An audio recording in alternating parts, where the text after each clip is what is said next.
जय भीम साथियों, आज आपको ऐसी कहानी से रूबरू कराऊंगा। आज आपको ऐसी सच्ची कहानी से रूबरू कराऊंगा जिसको सुनकर आप ये सोचने पे मजबूर हो जाएंगे कि कैसे हमारे मसीहा ने, हमारे रहबर बाबा साहेब डॉक्टर भीमराव अंबेडकर ने व्यवस्था परिवर्तन की लड़ाई लड़ी होगी। जो कहानी मैं आपके सामने पेश करने जा रहा हूं, ये एकदम सच्ची कहानी है, किसी व्यक्ति के ऊपर बीती हुई कहानी है।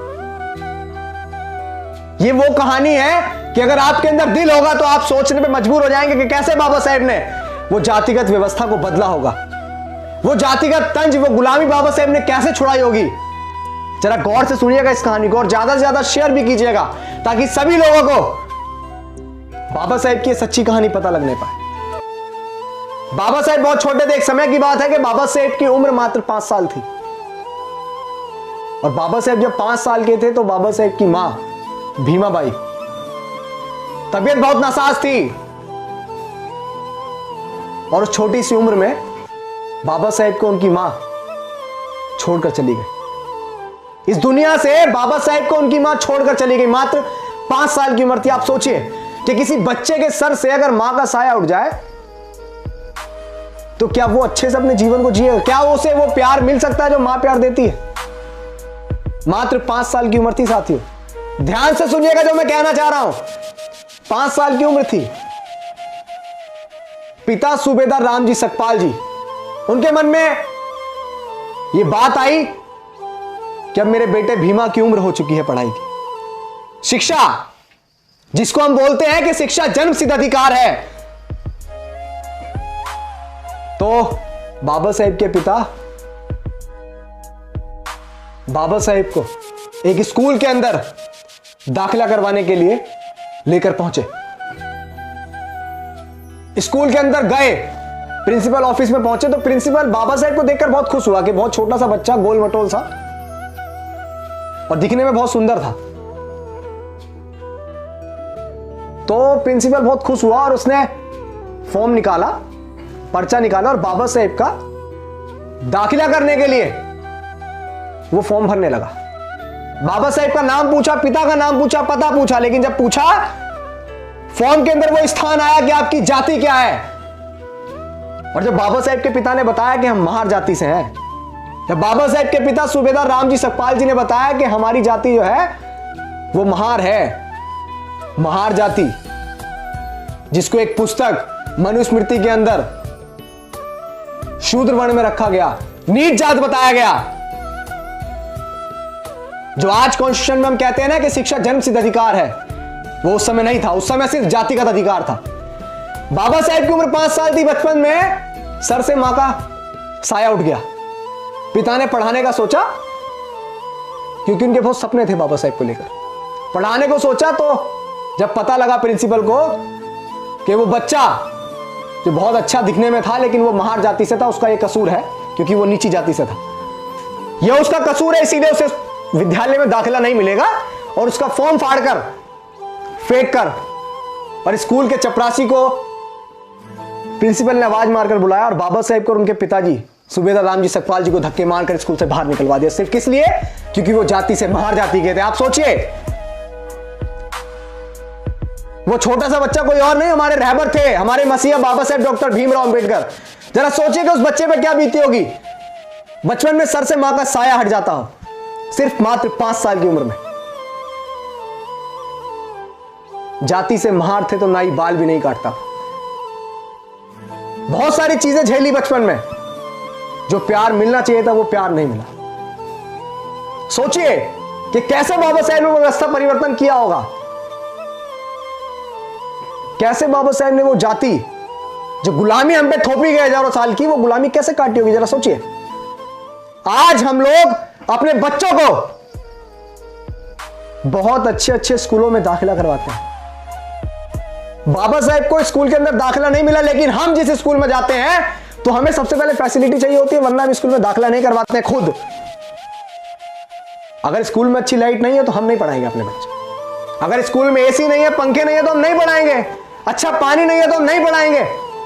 अच्छी बात है, बाबा साहेब कह के गए कि एक वक्त का खाना चाहे कम खाओ लेकिन अपने बच्चों को जरूर पढ़ाओ। वो इसीलिए क्योंकि शिक्षा का बहुत महत्व था। लेकिन वो बच्चा रुका नहीं,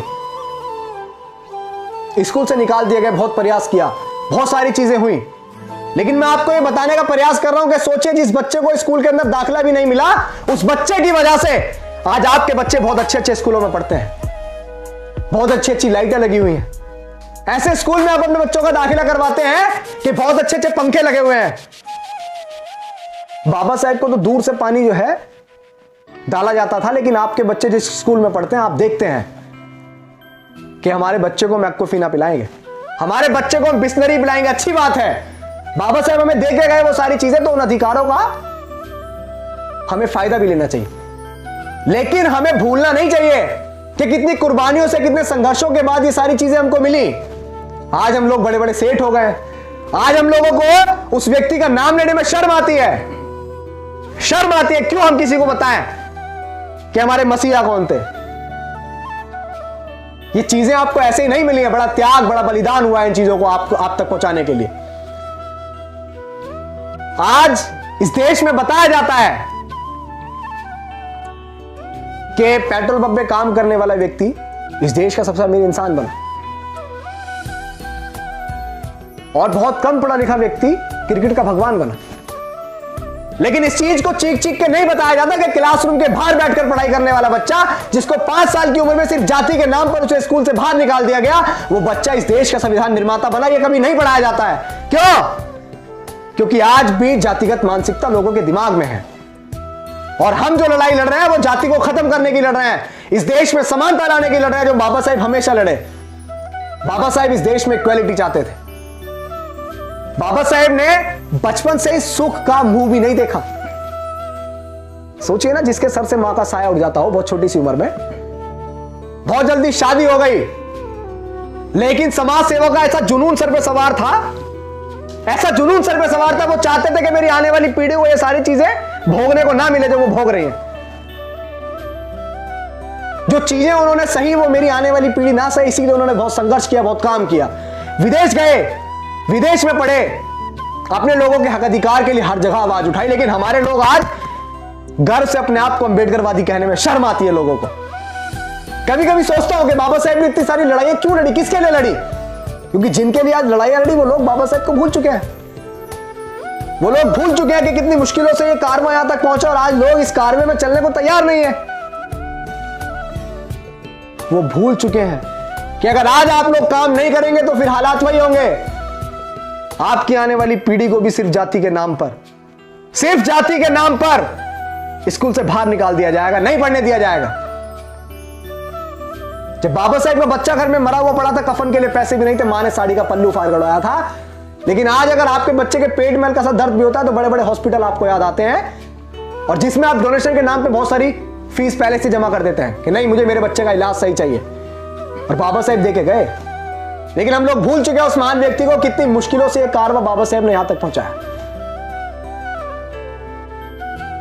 बाबा साहेब ने उस समय कुछ किया, मैं बार बार चीख चीख के कहता हूं कि बाबा साहेब ने उस समय कुछ किया, तो इसलिए कि ताकि वो अपने आने वाली पीढ़ी को बहुत अच्छा देख सकें, जो आज हम आप उस सुख को भोग रहे हैं। और याद रखिएगा कि अगर आप नहीं करेंगे तो आपकी आने वाली पीढ़ी जो है जंजीरों में जकड़ी पैदा होगी, गुलाम पैदा होगी।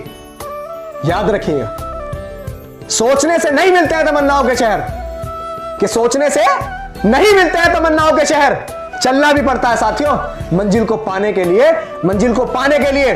और बाबा साहेब चले, और 26 नवंबर 1949 को बाबा साहेब ने इस देश को ऐसा संविधान दिया जिसके अंदर सभी को इक्वालिटी, समानता दी, जिसके अंदर सभी को यह लिखा कि शिक्षा हर व्यक्ति का जन्मसिद्ध अधिकार है, उसको कोई रोक नहीं सकता।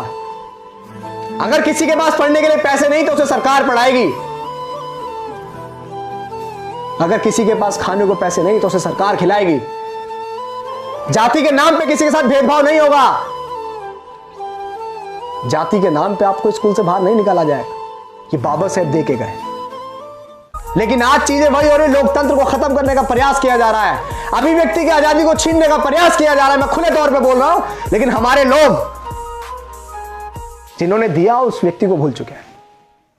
मैं दोबारा कहूंगा कि सोचने से नहीं मिलते हैं तमन्नाओं के शहर, चलना भी पड़ता है साथियों मंजिल को पाने के लिए, मंजिल को पाने के लिए। सोचिएगा मैंने क्या क्या, विचार कीजिएगा इस बात पे।